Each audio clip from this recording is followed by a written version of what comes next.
फ़लस्तीन जो जॾहिं बि ज़िक्र ईंदो असांजी नज़र में मस्जिद अल अक़सा ज़रूरु ईंदी। शायदि इहा ई वजह आहे असां लाइ फ़लस्तीन क़ाबिल इज़त सरज़मीन आहे। अस्सलाम वालेकुम, सिंधी इन्फो ते भलीकार आऊं आहियां अब्दुल क़यूम। दोस्तो, हिन वीडियो में दुनिया जे मौजूदा हालात ते नज़र विझंदासीं। कुझु हक़ीक़तूं आहिनि जेके तव्हांजे साम्हूं रखंदासीं। वीडियो खे आख़िर ताईं ॾिसंदा। अचो त हलूं था वीडियो जी तरफ़। दोस्तो, अफ़सोस सां चवणो थो पवे त अॼु जो मुस्लमान सम्झे थो त जेके मुक़दस जायूं सऊदी अरब में आहिनि, मुस्लमाननि लाइ फ़क़ति उहे ई मुक़दस आहिनि। मके ऐं मदीने लाइ असां वटि लख इज़त आहे ऐं हमेशह रहंदी। पर यादि रखो, का त वजह आहे जो मस्जिद अल अक़सा जे शहर खे बैतुल मुक़दस चयो वेंदो आहे। अचो त ॾिसूं था मस्जिद अल अक़सा जी फ़ज़ीलत। दोस्तो, अहमियत ऐं फ़ज़ीलत जे एतबार सां मस्जिद अल हराम, मस्जिद अल नबी खां बाद मस्जिद अल अक़सा जो मुक़ाम ऐं रुतबो आहे। मस्जिद अल अक़सा मुस्लमाननि जो पहिरियों क़िबलो आहे। मुस्लमान पहिरियां मस्जिद अक़सा तरफ़ मुंहुं करे नमाज़ अदा कंदा हुआ।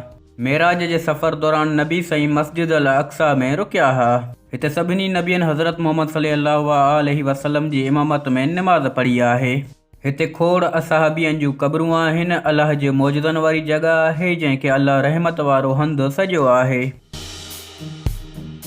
हिन वक़्तु हिन जॻह ते इसराईल जो कब्ज़ो आहे, पर मस्जिद अल अक़सा जो इंतज़ाम अक़वाम मुतहिदा वटि आहे ऐं मुस्लमाननि खे इबादत जो हक़ हासिल आहे। दोस्तो, फ़लस्तीन जी असल वेड़ इन जॻह लाइ आहे। हीअ जॻह मुस्लमाननि, ईसाइनि ऐं यहूदियुनि लाइ मुक़दस जॻह आहे। यहूदियुनि जो अक़ीदो आहे त जंहिं जॻह ते मस्जिद अल अक़सा आहे, इते इन्हनि जो हेकल सुलेमानी हुयो, जंहिंखे ड्राहे मस्जिद अल अक़सा ठाही वई आहे। यादि रखो त हेकल सुलेमानी यहूदियुनि लाइ क़िबले जी हैसियत रखे थो। दोस्तो, हिन वक़्तु यहूदी पूरो प्लान तयारु करे रहिया आहिनि त मस्जिद अल अक़सा खे शहीद कयो वञे ऐं पंहिंजो क़िबलो ठाहियो वञे। उन्हनि जो मञणु आहे त क़यामत खां पहिरियां उन्हनि जो बादशाह इते ईंदो। बहरहाल मुस्लमाननि मुताबिक़ उन्हनि जो बादशाह दजाल आहे।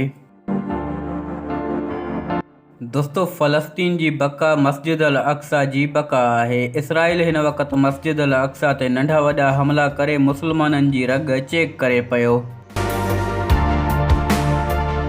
अफ़सोस सां चवणो थो पवे त अरबनि जॾहिं खां पैसो ॾिठो आहे तॾहिं खां बुज़दिल थी विया आहिनि। सऊदी अरब समेत ॿियनि खोड़ अरब मुल्कनि जा यूरोप, अमेरिका ऐं इसराईल सां कारोबारी तालुकात थी विया आहिनि। हू पंहिंजी बादशाहत खे कॾहिं बि ख़तरे में न विझंदा। दोस्तो, ईरान, तुर्की, पाकिस्तान ऐं मलेशिया, मुस्लमाननि में इहे 4 मुल्क अथव। अॼु न त सुभाणे ज़रूरु मस्जिद अल अक़सा लाइ विढ़ंदा। हिन वक़्तु बि अंदरूनी तरह ही मुल्क फ़लस्तीन जी मदद कनि पिया। जिते क़यामत जी निशानियूं जुआ, शराब, बेहयाई ऐं ॿियूं घणियूं अचनि थियूं, उते हिकु आलमी जंग बि क़यामत जी निशानी आहे जेका काफ़िरनि ऐं मुस्लमाननि विच में थींदी।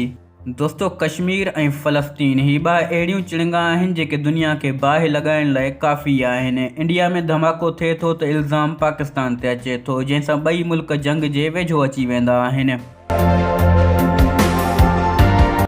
फ़लस्तीन में कुझु थिए थो त मुस्लिम उम्मत हिकु थी वेंदी आहे। हाणे मज़मत खां कमु टपी वियो आहे। सोशल मीडिया जो दौरु आहे। घणनि ई मुस्लिम लीडरनि जा पोल पधिरा थी चुका आहिनि। दोस्तो, हर मुल्क जी अवाम मज़मत न पर मरमत जो मुतालबो करे पई। अॼु न त सुभाणे कंहिं न कंहिं तरफ़ां मरमत ज़रूरु थींदी, पोइ इसराईल जी पाकिस्तान तरफ़ां थी, तुर्की तरफ़ां थी या ईरान तरफ़ां थी। इहो ज़हन मां कढी छॾियो त ही नोड़ा मुस्लमाननि लाइ कुझु कंदा। इन्हनि खे बादशाहत प्यारी आहे। दोस्तो, अल्लाह पाकिस्तान खे सलामत रखे। पंहिंजी फ़ौज सां हमदर्दी करियो। ही दौर नफ़रत जो न आहे। मस्जिद अल अक़सा ते हमला वधंदा, दुनिया जा हालात ख़राब थींदा। इहा ई फ़ौज आहे जेका पाण खे कमु ईंदी। ही दौर दुनिया जो आख़िरी दौर आहे। अल्लाह ख़ैर करे। जेकॾहिं मस्जिद अल अक़सा शहीद थी वञे थी त पोइ इन खां वधीक क़यामत जी निशानी कहिड़ी हूंदी त मुस्लमाननि जो पहिरियों क़िबलो रही वियो। पोइ ईअं सम्झो त इमाम मेहदी बि अचण वारो आहे त दजाल बि अचण वारो आहे। अल्लाह जी इबादत कयो। पंहिंजे मुल्क ऐं मुस्लमाननि जी फ़तह लाइ दुआ घुरो। वीडियो पसंदि आई आहे त लाइक ज़रूरु कंदा, दोस्तनि सां शेयर कंदा, चैनल खे सब्सक्राइब कंदा। मिलंदासीं अगली वीडियो में। अल्लाह हाफ़िज़।